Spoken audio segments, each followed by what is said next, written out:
Good morning, everyone, and welcome to the Rangers Review morning briefing for Thursday, the 29th of July. I'm Derek Clark, and I'm joined by Johnny McFarlane this morning. Johnny, how are we doing? Looking bright and breezy there? Yes, absolutely. It was a bit of a late one last night, doing various things, but ready for this morning and to talk about Rangers.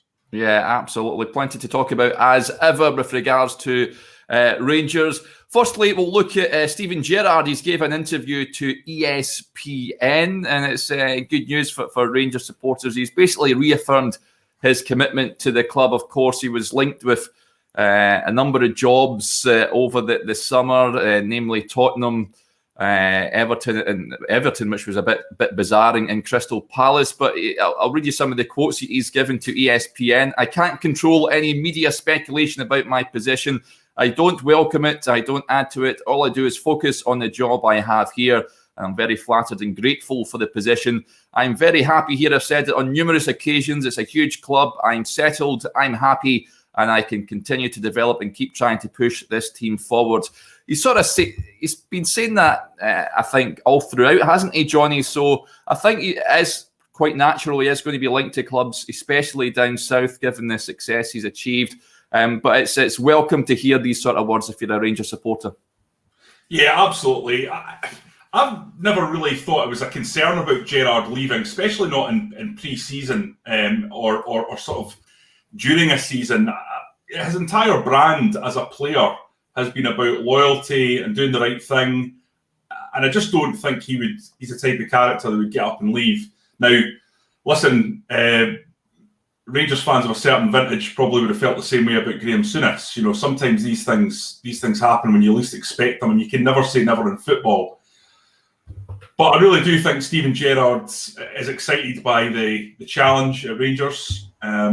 He knows that he can take this club to another level. He must be looking at the situation across the city with the club's biggest rivals in disarray still, I think. It's safe to say, going out the Champions League and just looking like they're miles away from putting together a cohesive squad and a cohesive team. And they may well do that in the next 3 or 4 months, but certainly Rangers, if they start this season with a bang, I think they're going to have a major advantage to get to 56. And I've said already on the Rangers Review, I think 56 is essentially a formality if Rangers do all the things that we know they do well, which is discipline, tactical awareness, hard work. If they do that, then they should take this league at a canter like they did last season once again. Because even being highly charitable to Celtic, you'd have to imagine that it'll take months for them to bed in this new philosophy under their new manager. So it's a great opportunity to go on and add to the trophy that he's already won. And I think that would obviously be a huge boost for Steven Gerrard on top of the potential for playing in the Champions League. Yeah, it's certainly exciting times ahead. And I think the only team, I think everyone knows that the only team he's going to leave for when the time comes is Liverpool. I think that's I think everyone can accept that when that time comes, but hopefully not too soon. Other news in the headlines this morning, Johnny, we seem to be talking about it quite a fair bit with regards to Jordan Jones's future. He's been linked with 4 EFL clubs now reporting an interest in him. Blackpool at the latest one. Of course, Stuart McCall, incidentally, just been appointed as the assistant manager there. But Jordan Jones apparently attracting the likes of Ipswich Town. Of course, George Edmondson just signed for them for Paul Cook's side a couple of days ago. Sunderland, where he was on loan last season, and Wigan Athletic. Those are the sort of clubs, Johnny, I think that Jordan Jones would suit. I can't see him breaking into this Rangers squad this season. No, I don't think so. I think it's going to be time for Jordan Jones to move on. There is a number of clubs there that are reportedly showing interest. So I think it would be best for him to make a move down south. Jordan Jones, the kind of player he is, he suits certain teams because he's got searing pace, and if you get in behind on the break, then Jordan Jones is a real asset. I think we saw that under Kilmarnock, under Steve Clark at Kilmarnock. Nearly forgot the name of the Scotland manager there. That's a good start this morning. So I think he could go down there and make an impact. But let's be honest, Derek, I don't know what you think. He's not for me, he's not going to do that at Rangers. I've already said it. And he'll be the latest in and I think a line of players, George Emerson being the first, that will depart this summer as a little bit of intelligent squad pruning goes on. Yeah, absolutely. I think he is one of maybe a number of players that are going to be heading out the door. It is a big squad, of course. So I'd expect him to be moved on. You just hope if he goes to the likes Ipswich Town or whatever, it's not another Martin Waghorn, and hopefully there's a sell-on fee in there, because we know what happened to him when he gets sold for £8 million after he's moved down there.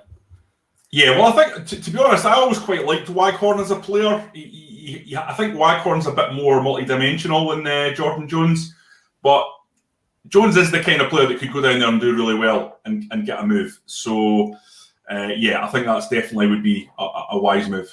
Yeah, absolutely. So watch this space with regards to that. We'll keep you updated on the Rangers review. Finally, Johnny, something that is encouraging signs. Joe Aribo, we've not seen him for the last couple of games. I mean, he was a part of the pre-season matches against Partick Thistle and Tranmere, then he sort of disappeared, like Kemar Roof as well. But apparently, Joe Aribo back training with the squad ahead of the league opener, of course, on Saturday. Good news to see him back involved with the setup, because he's a quality player, isn't he? Oh yeah, listen, Joe Aribo is one of the most talented players in Scottish football. I think the question is, can he put it all together and find a position that really suits him? I've always felt that Joe Aribo would more naturally fit into a number 10 position. So perhaps that right 10 or left 10. But he's got such quality. You've seen what he can do at left back.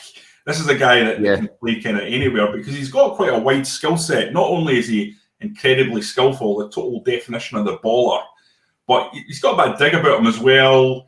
He's got those long legs, so he's very good at almost like just scooping a ball out from under somebody else's foot and making a challenge. He's a good passer, good dribbler. He's got a goal in his locker as well. I think what we need to see from Joe Aribo is that sort of that season where it turns slightly. I think we saw that from Ryan Kent last year, where you go from being a player of immense quality and talent, and you just become that explosive championship-defining star. He's got that in his locker, and it's whether or not he does it this season or next season. But I think it's coming. He's going to become a major player as time goes on.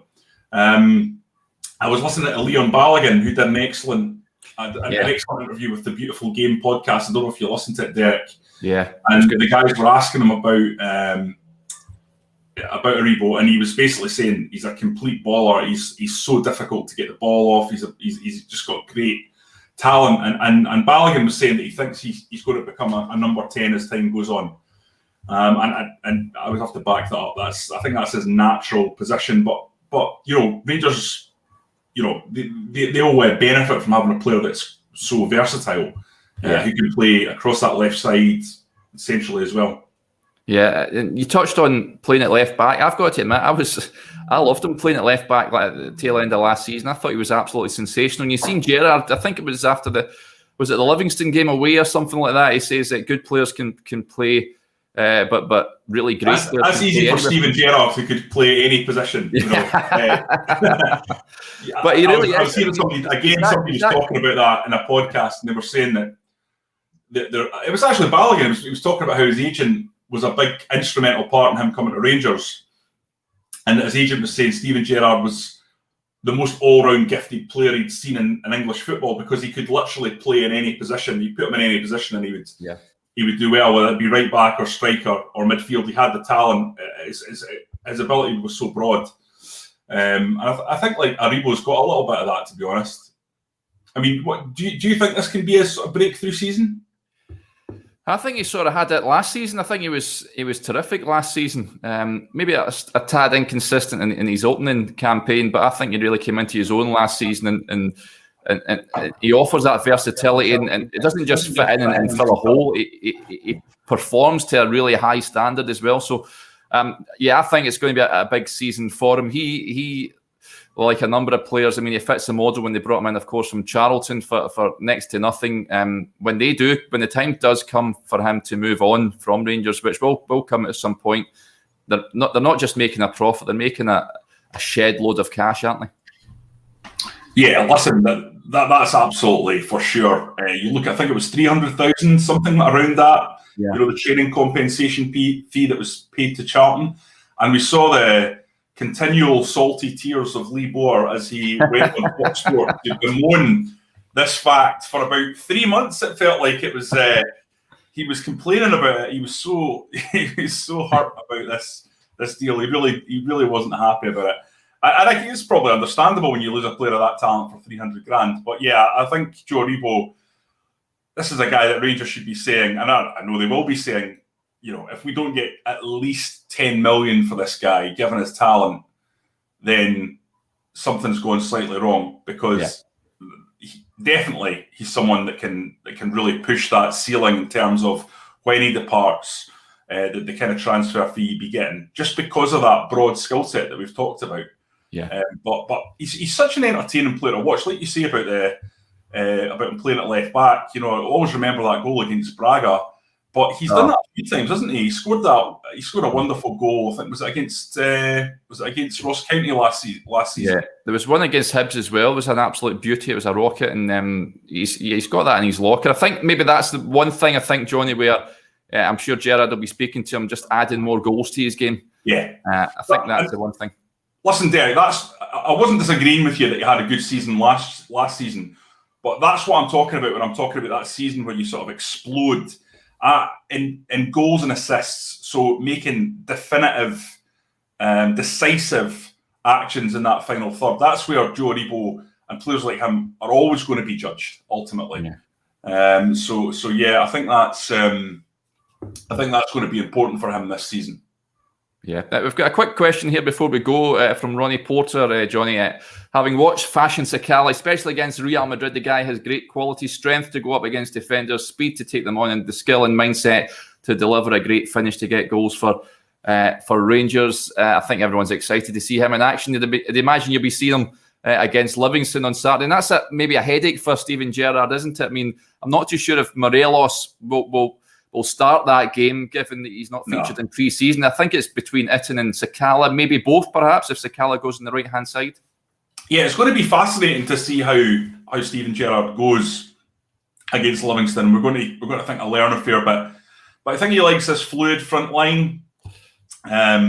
Will he want Cedric Itten, a big guy, powerful guy, going up against big, powerful guys at Livingston, or will he think it's better to have that sort of nimble front three, full of turns and pace that we saw against Real Madrid?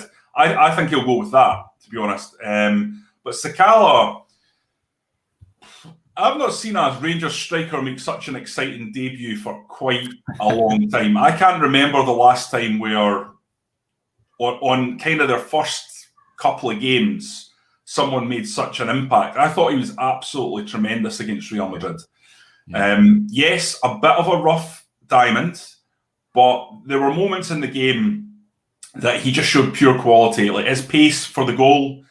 And there was a few other moments where he used his superb acceleration to cause real problems. But there was also elements where he showed a great awareness. His touch was good. There was a moment, I think I've already mentioned it in a previous video, where the ball came from very high. It was like a long ball from the back, and he just brought it down dead, one touch. He just looks to me like he's a guy that in a couple of years' time could be an absolute superstar for Rangers. And maybe he won't need a couple of years. Maybe he's going to be a superstar now.